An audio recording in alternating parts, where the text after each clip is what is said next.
विषय नूरजहाँ का उत्कर्ष और उसका मुगल राजनीति पर क्या प्रभाव रहा, ये रहेगा। नूरजहाँ का वास्तविक नाम मेहरुन्निसा था और वे ईरान के अमीर मिर्ज़ा गियास बेग की पुत्री थी। जैसा हम सभी जानते हैं कि नूरजहाँ ने जहांगीर से विवाह किया था और धीरे धीरे उसका मुगल राजनीति में प्रभाव बढ़ता चला गया। उसने एक गुट का निर्माण किया था जो नूरजहाँ जुनता के नाम से जाना गया और इस गुट ने कालांतर में जहांगीर के युग में ही बहुत ज़बरदस्त राजनीतिक प्रभाव स्थापित कर लिया था। हम इसके आरंभिक जीवन की बात करें तो इसके पिता मिर्ज़ा गियास बेग नौकरी की तलाश में भारत आए थे और अकबर ने उन्हें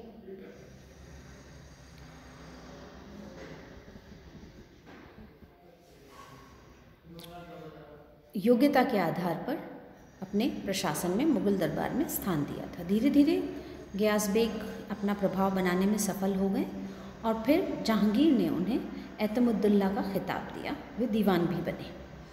मेहरुन्निसा काफ़ी समय तक मुगल दरबार में ही पली बढ़ी। बाद में उसका विवाह अली कुल बेग के साथ कर दिया गया था और ये एक वीर और साहसी युवक था। जहांगीर ने अली कुल बेग को शेर अफ़गान की उपाधि दी थी और जहांगीर ने सिंहासन पर बैठने के बाद इसे बंगाल में भेज दिया था, बंगाल का जागीरदार नियुक्त किया। बंगाल के जागीरदार बनने के बाद अफ़गानों ने बंगाल के अंदर जहांगीर के विरुद्ध में विद्रोह कर दिया और इस स्थिति पर नियंत्रण रखने के लिए वहाँ के सूबेदार को हटाकर कुतुबुद्दीन को भेजा गया जहांगीर के द्वारा और उसे कहा गया था कि शेर अफ़गान के ऊपर भी नज़र रखे, आवश्यक होने पर उसे दंड भी दें। परिणाम स्वरूप इन दोनों के बीच में यानी कुतुबुद्दीन के बीच में और शेर अफ़गान के बीच में युद्ध हुआ, संघर्ष हुआ। उसमें कुतुबुद्दीन को शेर अफ़गान द्वारा मार दिया गया, किंतु शेर अफ़गान को भी कुतुबुद्दीन के सैनिकों ने मार दिया। तो इस तरह से इन दोनों की ही मृत्यु हो गई। अपने पति की मृत्यु के बाद मेहरुन्निसा को आगरा भेज दिया गया था। यहाँ उसके पिता और भाई पहले से ही दरबार में उच्च पदों पर आसीन थे और ये अब लाडली बेगम जो कि अकबर की विधवा पत्नी थी उसको अपनी सेवाएं देने लगी। अनेक वर्षों तक इसने मुगल साम्राज्य में कार्य किया। उसके बाद 1611 में मीना बाज़ार में जहांगीर की नज़र उस पर पड़ी और जहांगीर ने उससे विवाह किया। विवाह के बाद इसको नूरजहाँ की उपाधि प्रदान की गई और हम देखते हैं कि जब इसका विवाह हुआ तो ये एक बहुत ही महत्वपूर्ण घटना मानी गई है, राजनीतिक महत्व की घटना रही है, क्योंकि आने वाले 15 वर्ष तक फिर नूरजहाँ ने मुगल साम्राज्य की समस्त शक्तियाँ अपने हाथों में सीमित कर ली थी। राजनीति में नूरजहाँ का प्रवेश जो रहा वो उसके विवाह के पश्चात हुआ। जिस समय उसका विवाह जहांगीर से हुआ उस समय जहांगीर की आयु 42 वर्ष की थी और वो धीरे धीरे राजनीति में निष्क्रिय हो गया था और उस परिणाम ये निकला कि नूरजहाँ का प्रभाव राजनीति में बढ़ता चला गया। धीरे धीरे उसने समस्त शासन की शक्तियाँ अपने हाथों में ले ली। नूरजहाँ के काल को हम 2 भागों में विभाजित करके देखते हैं। पहला काल है 1611 से 1622 तक का। इस काल में वो अपने संबंधियों के साथ प्रशासन में सहायता प्राप्त कर रही थी। उसके पिता एतमुद्दौला पहले से ही सेवा में थे। फिर उसके बाद हम देखते हैं कि उसके भाई ने अपनी पुत्री का विवाह शहजादा खुर्रम, जहांगीर के पुत्र खुर्रम के साथ किया था और वो भी प्रभावशाली बनता चला गया। और इस विवाह के बाद मुगल दरबार में गुटबंदी होने लगी और जो गुट बना वो नूरजहाँ जुनता के नाम से जाना गया। पहले गुट में नूरजहाँ, फिर उसके पिता एतमुद्दौला और आसफ़ खां तथा आसफ़ खां का दामाद खुर्रम था। दूसरा गुट जो था वो महाबत खां उसका नेतृत्व कर रहा था और ये खुसरो, शहजादे खुसरो को समर्थन दे रहा था। खुर्रम और खुसरो दोनों जहांगीर के पुत्र थे जो उत्तराधिकार के लिए संघर्ष कर रहे थे।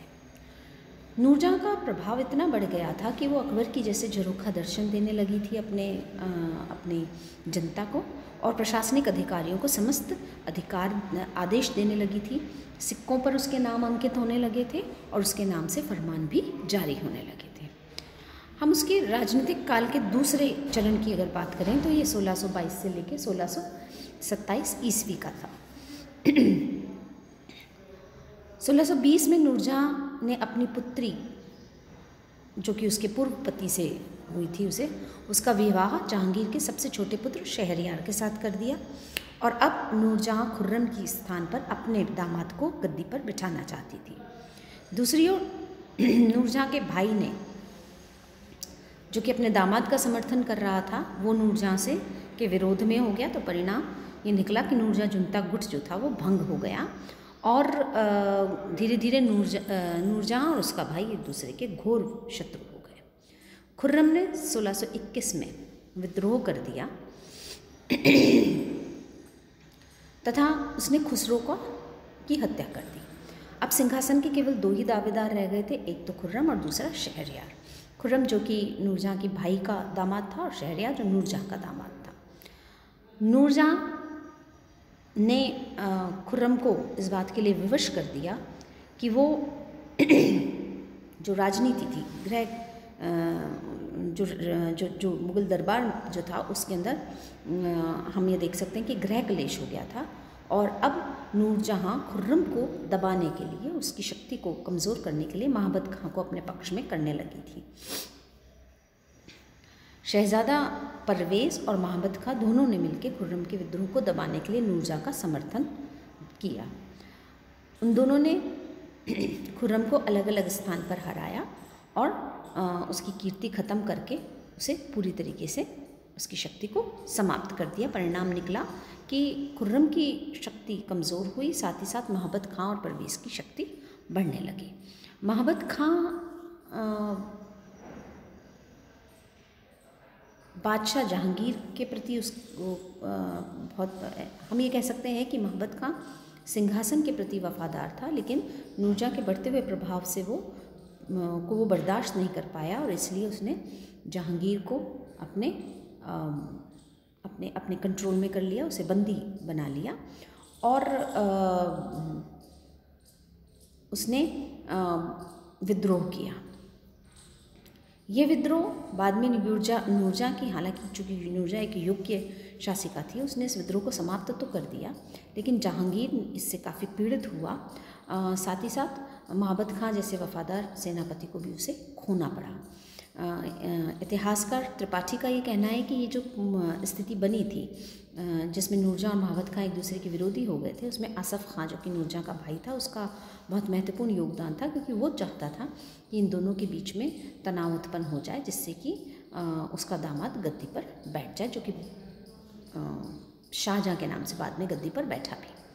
नूरजहाँ अपने भाई की इस कूटनीति को नहीं समझ पाई और उसने महाबत खां को खो दिया। हम देखते हैं कि जहांगीर की 1620 में स्वास्थ्य बिगड़ने लगा, और उसका स्वास्थ्य निरंतर बिगड़ रहा था। वो कश्मीर जाकर जलवायु बदल भी रहा था, लेकिन वो ठीक नहीं हो पा रहा था। 1627 में अंततः वो स्वास्थ्य लाभ के लिए जब कश्मीर गया तो वो पुनः लौट के नहीं आ पाया। वो लाहौर की तरफ जाने लगा, रास्ते में ही उसकी मृत्यु हो गई, और नवंबर 1627 में वो 58 वर्ष की उम्र में मृत्यु को प्राप्त हुआ। लाहौर के निकट उसे दफनाया गया, और वहाँ नूरजहाँ ने एक सुंदर मकबरा बनाया। इसके बाद हम देखते हैं धीरे धीरे नूरजहाँ का वर्चस्व समाप्त होता चला गया, उसकी शक्ति कमज़ोर होती चली गई, और गद्दी के ऊपर फिर शाहजहाँ के नाम से उसके भाई का दामाद बैठा। इस तरीके से हम देखते हैं कि नूरजहाँ जुनता जहांगीर के काल में समस्त शक्तियों को अपने हाथों में रखने में तो सफल रहा, लेकिन लंबे समय तक यानी लॉन्ग टर्म की कोई स्थिति नहीं बना पाया, और इसलिए जहांगीर की मृत्यु के साथ ही नूरजहाँ जुनता गुट भी समाप्त हुआ।